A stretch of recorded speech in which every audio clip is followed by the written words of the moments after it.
Chapter 26, Domes and Self-Expansion. Our first need was for water. I didn't want a repetition of the story of the city of Fatehpur Sikri near Agra, India, constructed before anyone checked to see whether water was available. There wasn't any, and the city had to be abandoned. Herb Radel, a local water diviner from Nevada City, was recommended to me. He found a stream underneath the property and correctly estimated how much water it would supply. Soon we had a well and a water tower. Our next need was for buildings. In 1961, in India, for what came to be known deprecatingly in SRF as my, quote, Delhi project, I'd meditated and sought inspiration for the best shape for a temple. A building's shape, I felt, exerts a subtle influence on people's minds. Square or rectangular buildings, which nowadays are still the norm, seemed to me to box in thought and inspiration. Flat ceilings seemed to press down on the head and oppose expansion of the spirit. The energy emitted from the human head, round as it is on the top, seemed reflected unevenly from the usual ceiling. Rounded ceilings, which correspond to the shape of the head, seemed to reflect energy back harmoniously. Pyramidal shapes, considered from the standpoint of energy, draw the mind upward and help to give it focus, increasing its power.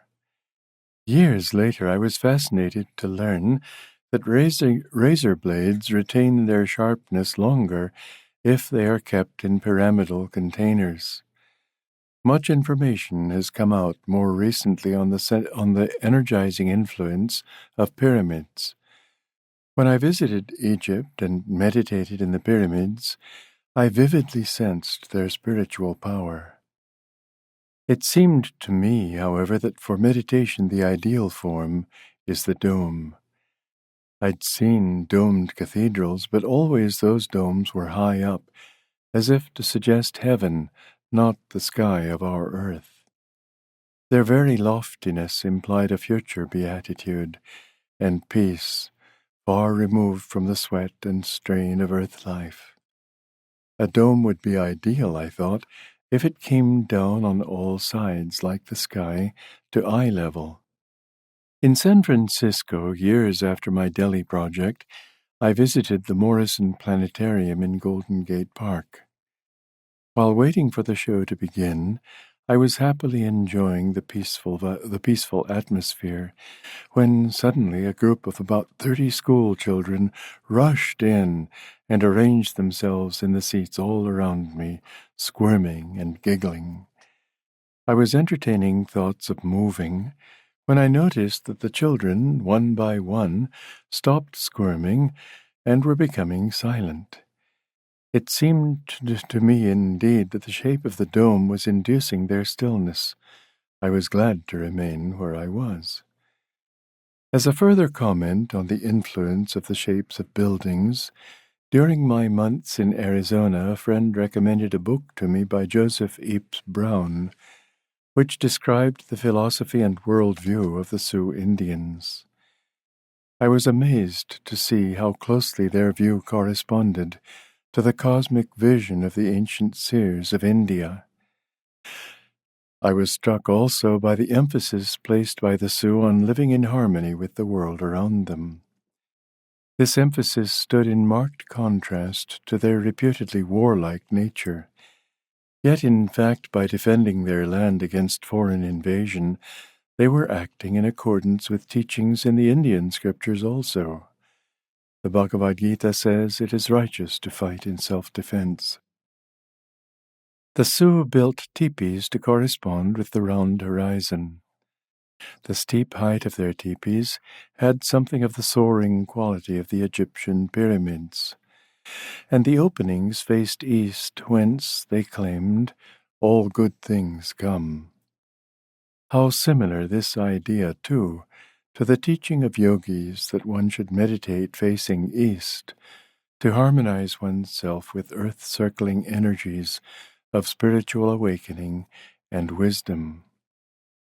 The Navajo Indians also built rounded dwellings called hogans. The entrance of a hogan, too, was placed eastward, and for the same reason. The hogan is squat-shaped rather than dome-like, as if expressing satisfaction with the earth rather than upward aspiration and expansion. If the Sioux were as warlike as one reads, it is certain that the Navajos were peace-loving. Could the shapes of these buildings have had any relation to their attitudes? Aspiration and self-expansion are important attitudes in meditation, in addition to peace and harmony. For all of these reasons, the dome shape seemed to me ideal, especially for a temple. I had wanted a temple in such a form for my Delhi project. Now I hoped to repeat the concept at Ananda. Most of our first buildings were domes. Years later, we were able to build a true dome at Ananda, Assisi in Italy. This beautiful structure, the Temple of Light, has become well known in a land where people resonate with artistic expression. Perhaps domes will become acceptable in America someday also. They are suitable especially for temples, though I can see homes too constructed in that shape. The obvious difficulty with a dome residence is that furniture, as we know it today, is built to accommodate straight walls and rectangles. Joseph Epes Brown said, however, that the Sioux believed evil spirits gather in corners. This is, I imagine, a metaphorical way of saying that corners create an inharmonious vibration. Everything one does reflects one's philosophy of life. Buildings, too, ought to be expressions of a conscious philosophy. The more uplifting the philosophy, the more attention should be given to the forms that express it. On this point, I disagree with Frank Lloyd Wright, who said a building should reflect its environment. A mindless relationship isn't enough. A building should also express the relationship of people to their environment and the energy they project outward to it. Wright's concept seems to me limited by its emphasis on abstract considerations, a sort of art for art's sake attitude that doesn't take into account the part played by human consciousness in every act of creation. I'm told, in fact, that his homes aren't even comfortable to live in. I remembered how often Yogananda quoted the suggestion made to him by an architect, "Immortalize your teachings in architecture." The master agreed with him. A spiritual teaching ought to be clothed in a form that expresses the consciousness it seeks to inspire. Yogananda had designed gold-leafed lotus towers, which may be more attractive on the outside than most domes, though Ananda's dome in Italy is a notable exception, and are ideal shapes for enclosing an inner dome. This, then, was what I had envisioned in India, a dome enclosed within the lotus shape designed by Yogananda. During Ananda's beginning, of course, I was forced to be cost-conscious, as naturally I'd have been also in India, once I faced the problems of actual construction. I still hope that Ananda will someday be able to test the idea of a gold-leafed lotus temple, based on our Guru's original concept, along with my idea for a dome on the inside. Whether a lotus would be too imposing over a large dome, however, is a question to be considered carefully when the time comes to look into this idea and ponder it seriously. Meanwhile, the Ananda temple in Italy expresses much of this concept, and very beautifully, with its transparent cupola at the top, shaped in the form of a closed lotus. It is especially lovely when the cupola is lit from inside. The first domes I put up at Ananda were, I admit, a very awkward first step in this direction. At least, however, they were a step. For me, the dome symbolizes above all what I appreciate in the teachings of my guru, their universality.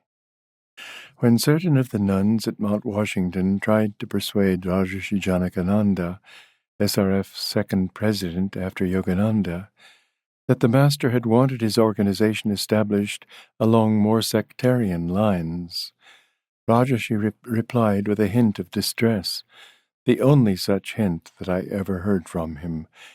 But what I've always loved about his teachings is their universality.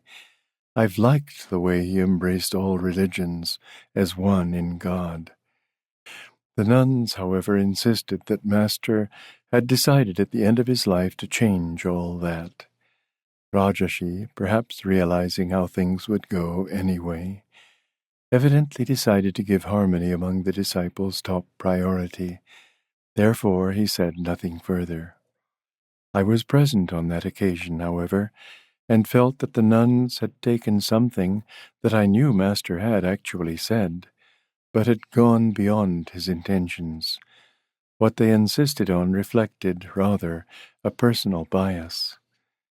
Master often made the statement, SRF is not a sect. Tara, quoting his statement to me once during a conversation, remarked dismissively, well, we are a sect. When Master named his church a church of all religions, he did not mean to endorse eclecticism.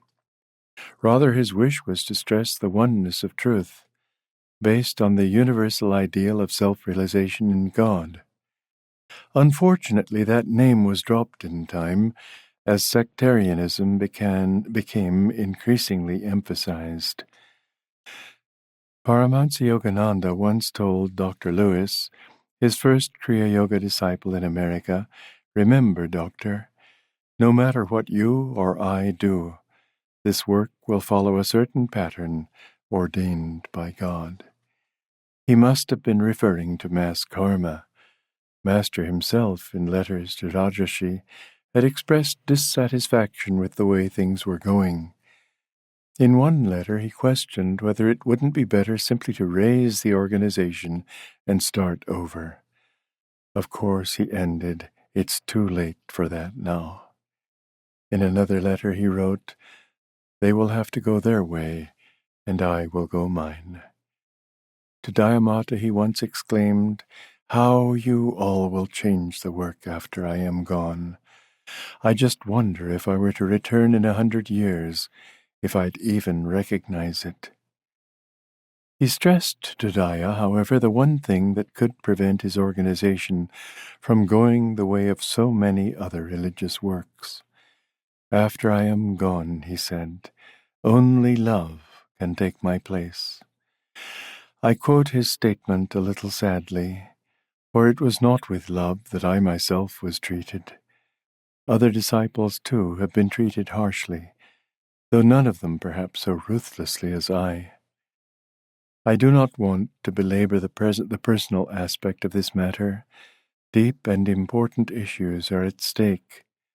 The question to ask is, are Masters universally embracing teachings to become enclosed stuffily in rules and rigid policies?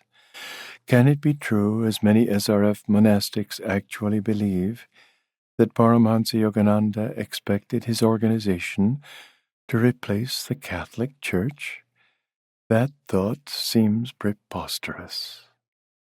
In 1990 in Fresno, California, I said to Dayamata, Master predicted that self-realization will someday be the religion of the world. He cannot possibly have meant Self-Realization Fellowship Incorporated. That, Daya paused significantly, then continued, is your opinion. As if there could be another opinion. Self-realization is a state of consciousness, not an organization. Self-realization is an attainment toward which all religions aspire, whether consciously or unconsciously. What end could be served by reinstitutionalizing the religions of the world. The need at present is to affirm the universality of truth itself. Can any good end be served by creating another super church? The non-sectarian, universal aspects of Yogananda's teachings is emphasized by the dome shape.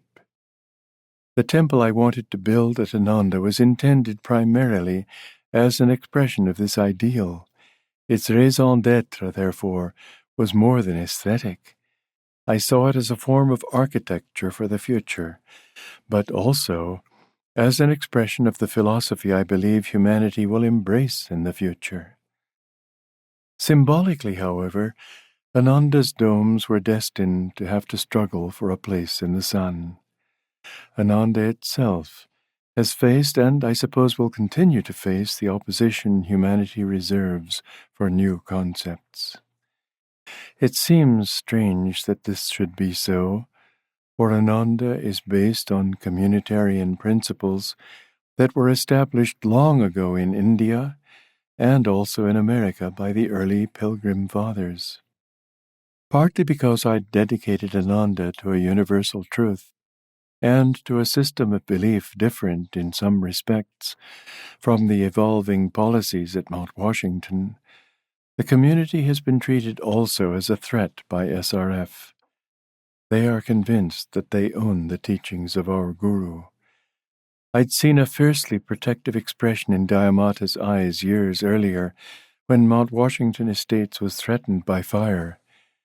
That same protectiveness flared up in her anew as she contemplated my audacity in offering people an alternative to the official interpretation of the teachings.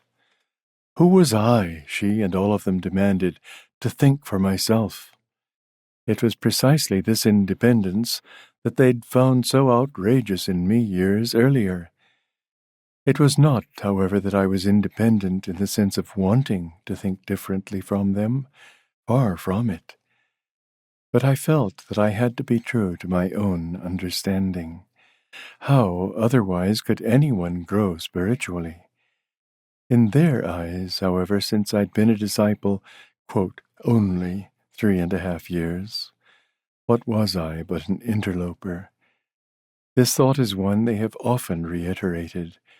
Of course I'm still a disciple after 52 years.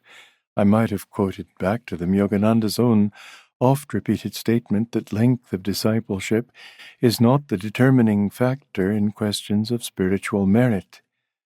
The last shall be first, he often said, quoting Jesus Christ. He'd put me in charge of the monks when I'd been with him less than a year.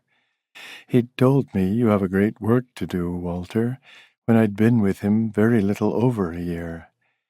That he intended this great work to be out on my own has become clear to me over the years, for within the organization no effort was spared, especially after Dayamata became president, to force my thinking into line with their own, a direction I was constitutionally incapable of following. To try to justify myself on this question of how long I'd been with him has always seemed pointless to me. In fact, there are only 2 other disciples still living who were with him very much longer than I, Dayamata and her sister Anandamata. St. Paul, on the other hand, never even knew Jesus personally, yet his understanding of the teachings played a crucial role in their formulation for posterity. SRF representatives even told inquirers that I'd had no personal contact with Master. When such reports reached me, I thought, isn't truth true no matter who utters it? Tara once declared to me after I was put on the SRF board of directors, I was still in their good graces then, quote, in an organization, no one has a right even to think except the members of the board of directors. She was so much senior to me that I didn't feel I should voice my disagreement. I was sure at the time, however, that this attitude could not possibly prevail. Unfortunately, it did prevail. Perhaps Ananda will help again, in time, to restore the openness that once prevailed there. SRF has, in fact, followed many of Ananda's leads, although this fact would never be admitted. The U.S. government, in addressing a similar need, has broken up many a monopoly. Generally speaking, the parent company has benefited, at least in the long run, from the fresh air this move allowed into the field. For my part, I've never desired to oppose SRF. I repeat, I cannot help seeing truth as I sincerely see it. Harmony, however, and not opposition, is for me a vital principle. Daya claims that her insistence on SRF's monopoly is, quote, a matter of principle. I don't agree. No thing, however noble, can be a principle. Kindness is a principle, but not the specific acts expressed by kindness. Principles are abstract. They cannot be limited by examples of them. Jesus expressed this truth when he said of someone whom John had rebuked for casting out devils in his name, "Forbid him not, for he that is not against us is for us." Luke 9:49. On the other hand, unkindness is not a principle. Even if justification for unkindness is sought in the name of protecting a noble cause, it also betrays a spiritual principle. For the scriptural injunction against violence concerns violent attitudes. Unkindness is an attitude. It is an act of aggression, not of self-defense. It is an offense against karmic law deliberately to try, in the name of higher loyalty of any kind, to destroy a person's faith in God and in himself. Above all, to betray a fellow disciple is to dishonor the fundamental commandment Master himself gave to his disciples: love. It has taken many years of persecution and of determination on SRF's part to destroy me and Ananda, to get me to address these issues. Long and long, in the name of peace, I remained silent. Now I feel that, in the name of truth, I must speak out. In April of 1967, when I bought our first property, I still dreamed of coexisting with SRF in loving harmony. At that time, I was 40 years old. Life, it is said, begins at that age. The birth of Ananda did, in fact, mark a new beginning for me. I hoped during this next phase to re-establish harmony between me and my brother and sister disciples, for I deeply believed in such harmony. I would even daydream of being welcomed back by them with open arms, going to each of the monks in turn, as I had done before my last departure for India, greeting each one lovingly, and being so greeted by each of them in return. Evidently, this was never to be. To my deep sorrow, the rift has only widened over the years. What generates it is an attitude of self-righteous anger against me. A year previously, a student had brought a friend of his to my apartment in San Francisco. I was just then preparing a mailing to go out regarding my classes. Pressed for time, I asked them if they'd like to help me stuff envelopes. They willingly agreed. This new friend's name was John Novak. The very manner of our introduction seems in retrospect to have been symbolic, for in time John became my right-hand man in service to Master. Later I gave him the spiritual name Jyotish. When I retired from active leadership in 1998, I appointed Jyotish as the spiritual director of Ananda. John, or Jyotish as I'll refer to him from here on, shared my and Master's philosophy of universality. In some ways his universality was even greater than mine, For while I recognized the need for practical application of spiritual principles, he tended sometimes to see practical needs as an affront to the principles themselves. Such differences of temperament only enrich the colored tapestry of life. For well over 30 years, he has been among my most loyal and dear friends, sharing with me the struggles and growing pains of Ananda, and my perception of it as one of the most exciting and important ventures of modern times. Jyotish enrolled in my classes. A year later, he helped me also by teaching a few of them. The first question I put to myself at this time was, can a dome be constructed without spending astronomical sums of money? Even purchasing the property had been for me a major undertaking. Another student and friend of mine, Karen Leffler, suggested I look into geodesic domes, a design by Buckminster Fuller. I was to share the lecture platform with Bucky several times years later.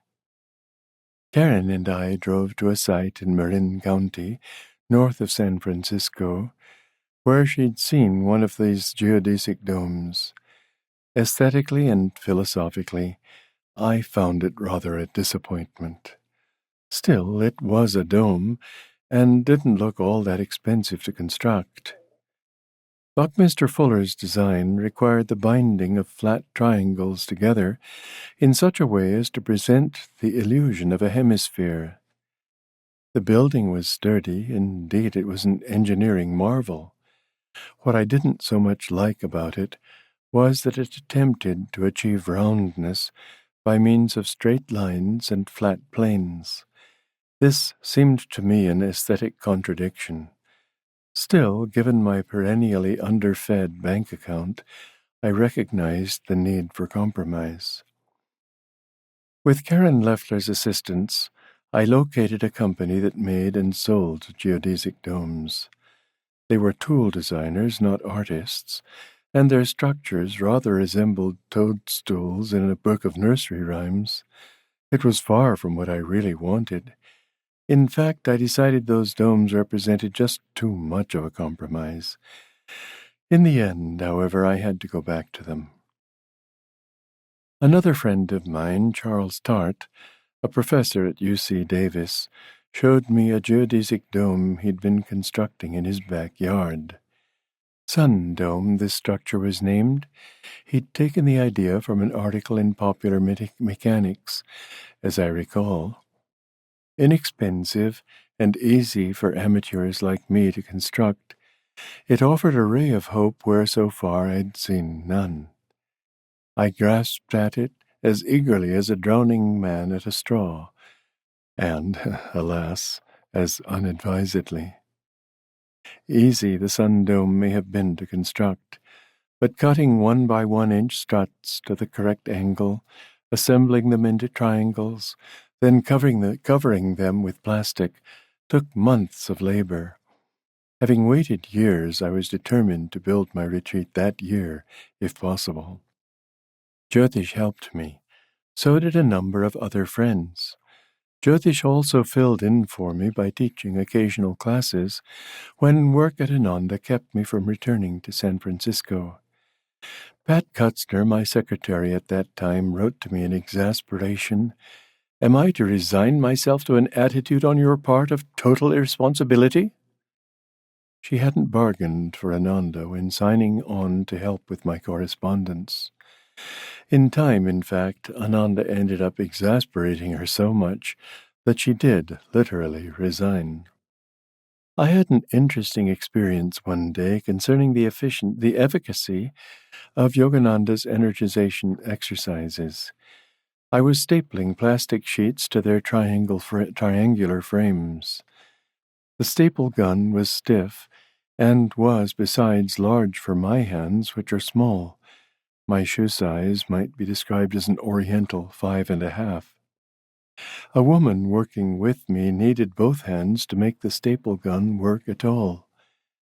The job required the use of only one hand, however, while the other hand held the plastic to the triangle.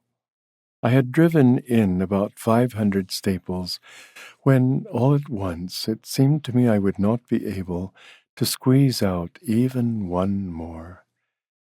Mindful of winter's relentless approach, however, I told myself sternly, "You must finish the job." With every ounce of willpower, I sent energy to my hand muscles, as one does when practicing the energization exercises, and managed to squeeze the gun, just barely, one more time. Then, just one more. Then, ouch, a third time. By about the 10th squeeze, for each one of which I had to force myself to the utmost, I suddenly found I could continue without effort. I probably drove in another 500 staples that day. At the end of the day, I was as full of energy as I'd been in the morning. My co-workers and I finally got the dome up. The last triangle was about to go in. After that, supposedly, the dome would stand firm. Until then, however, its stability was precarious. Just then, a strong gust of wind swept up from the valley below. The entire structure collapsed. All that remained was a jumble of matchsticks and plastic littering the wooden platform. Refusing to give up, I set out immediately to replace the broken pieces, reassembled the unbroken triangles, and stapled them together once again. Weeks later, the new structure was up. In all fairness, it was more beautiful than anything we have constructed since. Its delicate struts were an aesthetic delight. Keats, however, was wrong. Beauty is not necessarily truth, nor is truth beauty. The sun dome proved a snare and a delusion. I didn't realize that it had been designed to rest undisturbed in the fenced-in enclosure of a backyard, protected from the mildest spring zephyr. Up on Ananda's hilltop, the winds of late autumn can get up to 60 or 70 miles an hour. My beautiful dome house, before the onslaught of our first storm, simply disintegrated. I walked away and didn't give it even a backward glance. It took me days to summon the courage to try a third time. This time, after cutting and assembling more struts, I screwed them firmly to large metal plates. Now, I thought, mopping my brow, the wind can't possibly rip them apart. It didn't have to. I knew nothing of air's power to lift a hemisphere, as it does the wings of an airplane. I returned to Ananda after several days of classes, eager to get in a little meditation there before the winter came. On my arrival, I found pieces of dome draped artistically over the surrounding bushes. Worse still, since this time the triangles had been screwed so firmly together, every strut was broken. There was nothing to do but recognize defeat and accept it calmly. I sat down on the bare platform and, perhaps surprisingly, had a joyous meditation. To me, this failure was a sign that I must build a temple for others first. My own home could come later.